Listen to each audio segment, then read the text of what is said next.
Welcome to the Mavens of Marketing, a weekly podcast hosted by me, Rachel Durkin.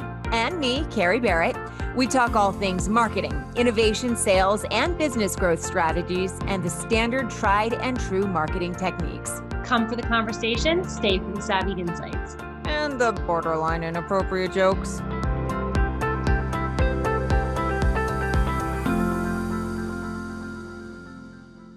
Welcome to this episode of the Mavens of Marketing. This is your one-stop shop for everything you need to know when it comes to marketing, not only your personal brand, but your business as well. I am one half of your lovely and talented co-hosting duo. I'm Carrie Barrett, also joined by the lovely and talented Rachel Durkin. How are you? I'm great. I'm so excited for our guest today because he is going to talk to something about that's near and dear to my heart that most people don't understand. Yeah, I'm one of those people. No, you'll get it. You definitely get it. But I'm so glad to be here. Hello, everyone. Thank you for joining us. And Carrie, thank you for leading us as always. Of course. So without further ado, let's introduce this fabulous guest, Ken Unger. Ken, how are you? Good, Carrie. How are you? I'm well. I'm really excited to jump into everything that you're going to teach us about sponsorship, what it means for our business.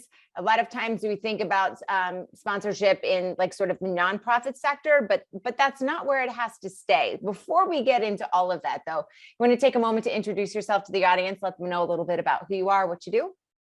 Thank you. Yeah, my name is Ken Unger. I'm the president of Charge. We are a sponsorship consultancy.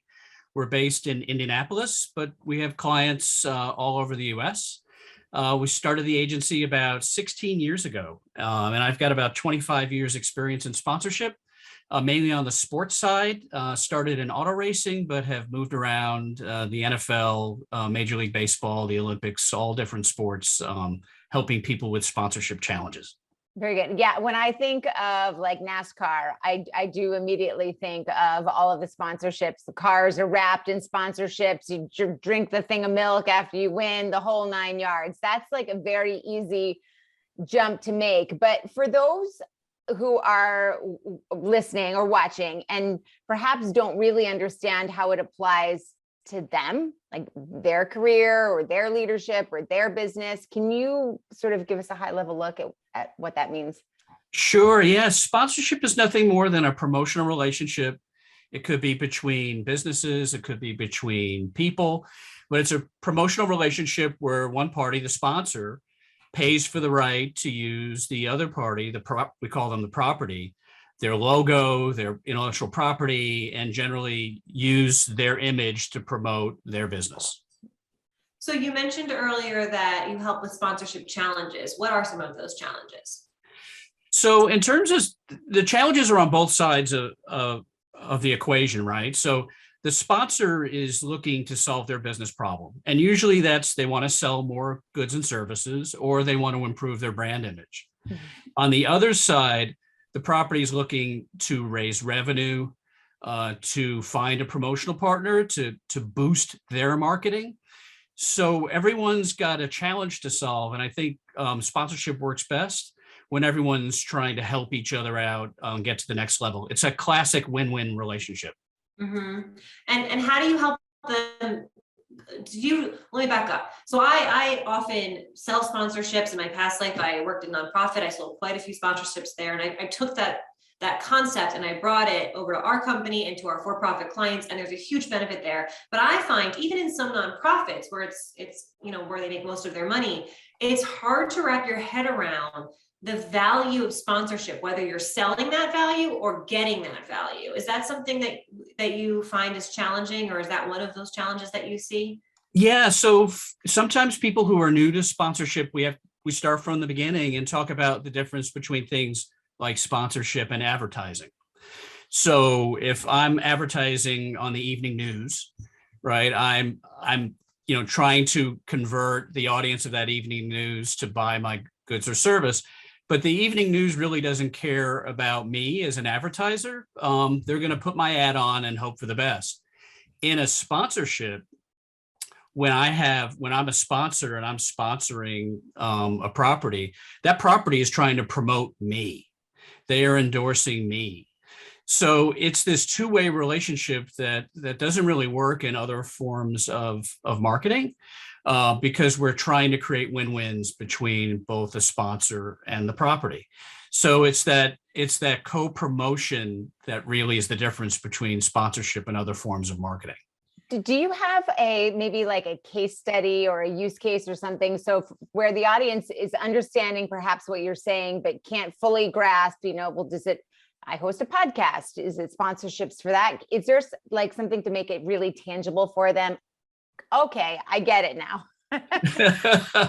Yeah, so that's a great question. So sponsorship occurs at all levels, right? You obviously see it in professional sports, but you also see it at the local level. So if you have, let's just take a local business, a dry cleaner in a small town wants to sponsor a Little League.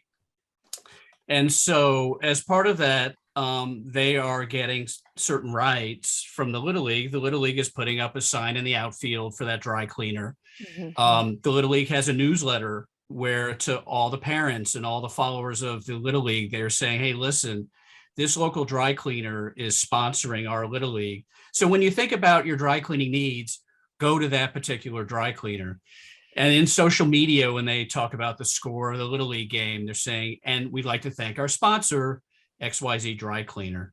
So it's this two-way relationship. And of course, when you go to the dry cleaner, you're going to see a Little League logo in the dry cleaner to tell the dry cleaner's customers, hey, we're a proud supporter of the Union Township Little League, for example. Right. Good stewards of the community. Correct. Yeah. So I can give you a couple examples on my end of how we use sponsorship to create value. So the first is after COVID, when COVID started, Paradigm, my company, we started a virtual networking event. And we are not in the business of virtual networking. We are in the business of marketing, but we did it because there was a need for it. And it was a way for us to sell and keep engaging with our clients and prospects. And when we started to create these events, what I figured out from my days in nonprofit and selling sponsorship was we were creating a value, right? We were bringing people in, we were doing a ton of advertising. There was a lot of impressions created. There was a lot of conversions created. There was a lot of eyeballs on what we were doing. And then of course there was a list built from the people who were attending our events. And so what we started doing as a result of that is selling sponsorship for these events at a low level. And in exchange, our sponsors would get the exposure that we were giving from all of the marketing we were doing, but also the registration list to the events that we were having. And the benefit to us, and I wasn't in this to make any money off of it, the benefit to us was that I was bringing in sponsorship that was literally paying for the marketing I was doing. And so that those sponsorship dollars were paying for the exposure that my sponsors were getting. My company was organizing it, but then we were basically marketing ourselves for free. So it was a win-win. Now, if we wanted to up that game and really go into the business of sponsorship, we maybe could have gotten an ROI from that. But there was a quadruple win there, or I don't know how many, a lot of wins between us getting free marketing, advertising, our sponsors paying a little bit of money, but we were pulling the amount of money, we would have multiple sponsors, we would pull together to get greater exposure for everybody to have eyeballs on their logo and their brand. And then we were getting more and more registrants to our events because of the marketing dollars we had to market it, thus building the registration list. So there was a huge benefit all around. And I wanted to say that one of the challenges that I always have with sponsorship when I'm trying to convince my clients of the value of it, because it's this complex like give and take, and you don't really know where you're winning. Sometimes you don't see the immediate like, okay, how is this going to benefit in the long run, right? Is it going to bring in money? How many eyeballs? It's not necessarily a tit for tat ROI sort of thing. Exactly. The ROI is the problem, because my clients are always like, well, what's the return on investment? If I spend this much money, how much am I going to get back? But what I have found, especially in the COVID virtual world, is that, so that's the benefit of selling sponsorship that I just talked about, the benefit that I got from selling it. The benefit of actually also sponsoring, which we also do quite a bit to chambers and events and conferences, is that we know on average it takes 9 to 13 touches to build your audience, right? And so as a B2B company where I'm selling quality, not quantity, I could put $10,000 into social advertising, is even more now with the iOS update, but I could put thousands and thousands and thousands of dollars into advertising. And get a couple conversions, or I could put money, smaller amounts of money, $1,000, $500, $2,000 into sponsorship and get a list back. So not only do I get exposure, but then I get a list back for my sales team to work or for us to re-engage in a non-salesy way. So there's a huge benefit to it. And for us, from a marketing standpoint, at the top of that funnel, in my opinion. So I don't know, Ken, I rattled on quite a bit. So I'd love you to comment on any of that. There's a lot there, Rachel. That was awesome. No, that's exactly that's a great use case. And so the things that I would add to that is, so at the events, if there is an opportunity for a sponsor to have an authentic integration into the event, to provide value to your audience. So say, for example, that a special guest speaker can be part of that event made possible by this sponsor, that added value for the audience, that audience reciprocates with being thankful for that sponsor. Mm-hmm. And that thanks is translated into better brand image or selling more goods and services for that sponsor. So that authentic integration, that adding value to events is so important. And then you mentioned the ROI. That's something that a lot of times people selling sponsorship, they don't really focus on the front end. They're kind of worried about it after they sell the sponsorship, hoping, oh my gosh, I hope that the sponsor got value from what I sold them. Right. But that ROI, if you build it in the front end and kind of try to put yourself in the shoes of the person you're selling sponsorship to understand, listen, is the brand value worth it? And two, are they going to sell enough goods and services to pay for the sponsorship? Those are really important things to think through on the front end, and you'll be more successful selling sponsorship as a result of that. How do you know what a good partnership is when it comes to sponsors? You know, I mean, what is it that, and I sort of, when I think about this, I think like similar to sort of influencer stuff, like, oh, that's great. I could get so-and-so influencer who has 1 million people to post on my behalf, but if it's not the right audience, then it doesn't really help me. How do you know what a good partner is? Yeah, that's perfect. And you nailed it there right at the end. The secret to that is audience, right? I say the three most important ingredients to sponsorship are audience, audience, and audience, because if the sponsor's customers are in your audience, the property, the businesses or the property's audience, that's the success. And that's where you're going to find, commonality between the two. And basically you're matching up, you're delivering your audience to that sponsor for them. As Rachel mentioned, you're getting the list of all the people who attended the event. That's your audience. You're developing that relationship between your audience and that sponsor. It's that key. So for example, if you're a soft drink company mm-hmm. and your audience is filled with people who love to drink soft drinks, that soft drink company is going to really love to sponsor you because they want to get in front of your audience. The same thing. So I say the first most important thing about sponsorship is know your audience. Yeah. In addition to that, going in knowing the audience, I would say go in knowing your goals, as you would in any marketing endeavor. So in my opinion, any good marketer should have two goals. One around direct return on investment. And whether it's the very top of the funnel, I want to get this many more people into my database that are in my target audience, or the bottom of the funnel, but then brand building too. And how do you track that brand building? So you mentioned if you're a product with NASCAR and you're spending millions of dollars, that's big exposure, right? That's the difference between, do I pay for a commercial or do I pay for sponsorship, or both if you've got enough money, if you're Coca-Cola. Right. But that's eyeballs and selling quantity. But there's also, you can also do just general brand awareness. How many impressions am I getting? And of course, the bigger sports arenas are going to be able to track those things. They're going to be able to give you that data. So it's going and knowing the data or the KPIs that you want to track. When you move into things like, and NASCAR is probably not going to give you a list, for example, but when you move into things like events or other types of sponsorships, then you can start tracking direct ROI and where it falls in your funnel. Would you agree with that? Yeah, absolutely. And so if you're a sponsor and you come in with really precise KPIs and marketing goals that you want, that's the ideal sponsor, mm-hmm. right? Because you've right from the start, their partner, the property, is building that sponsorship to deliver against that KPI. Mm-hmm. And they're doing things up front, like planning how they measure that. So for example, you can't do an event survey after an event. So you want to do is you want to plan for that survey up front and ask the people who attend your event, listen, did you know that the Mavens of Marketing was sponsoring this event? And how do you feel about the Mavens of Marketing as a result of their sponsorship of this event? Do you feel that better about them? All those things. If you know that up front and the sponsor has expressed their goals and their KPIs, it is much easier to build a successful program around that. Yeah.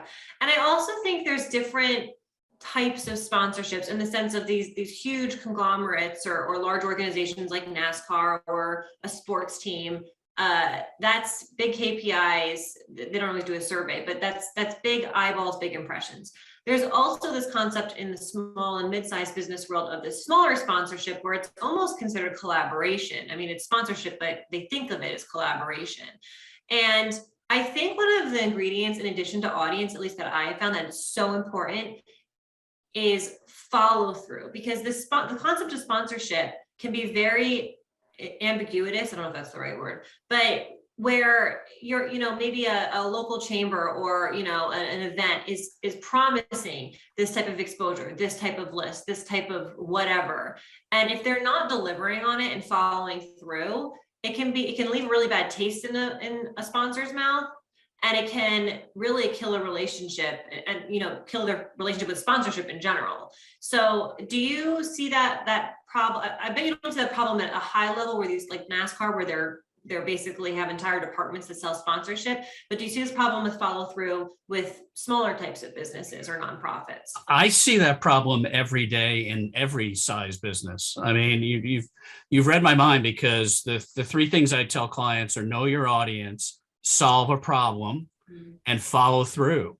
But I see small businesses and we work with some of the largest companies, and you'd be surprised, because of these complex sponsorships, they have a delivery list of hundreds of items. Oops. Yeah. And the documentation and communication is often terrible. It blows my mind. I'm like, this person just gave you $10,000. Like, you have to deliver something and communicate it. Right. At the end of the day. Yeah. Exactly. And you'd be surprised, some of the largest companies don't have a huge staff to help them with some of these relationships. And the best sponsorships are integrated marketing. Mm-hmm. So like we've talked about sponsorship as something separate from the rest of marketing, but actually sponsorship is kind of an umbrella for all of marketing. So there's social media and PR and video and digital and everything. Yeah, actually, a lot of the nonprofits I work with, I've been trying to help them over the last few years shift from this concept of event sponsorship to using their marketing assets and their list and their social to sponsor. And this is a new concept for a lot of nonprofits. Some are adopting it, some aren't, but there's more value in your digital footprint for most nonprofits than there is in the event that's bringing 200 people in. And shifting your mindset to understanding all those mediums that can be considered an asset, I don't think they think of it that way. And not just nonprofits, everybody should be thinking of it that way. Yeah, what a great point. And I think, especially in the nonprofit world, you're exactly right. There's been this bias towards events, galas, the once a year, fundraiser, the 5K race. And really, when you say, listen, if you have a campaign, like a communications campaign, that can be sponsored, as long as it's done in a way that's authentic to your campaign. It doesn't conflict with kind of the impact and the mission of your nonprofit. Yeah. You could create sponsorship around that campaign to multiply the impact of the campaign, because that sponsor is out there pushing your message out through their platform. It's a win-win, because then the nonprofit gets greater exposure too. And it's always, whenever I say this, whenever you're usually doing event sponsorship, it has to go to restricted income. When you're doing a sponsorship around a campaign or general, like a year-long sponsorship, like for social or whatever, it can go to unrestricted. And that's a game changer for most nonprofits. So it's also the allocation of the money, if you can adopt this style, can change your entire P&L. Yeah, no, absolutely. And you'd be surprised too on that issue of restricted versus unrestricted income. There are all these legal loopholes to help a nonprofit keep as much of that revenue as possible.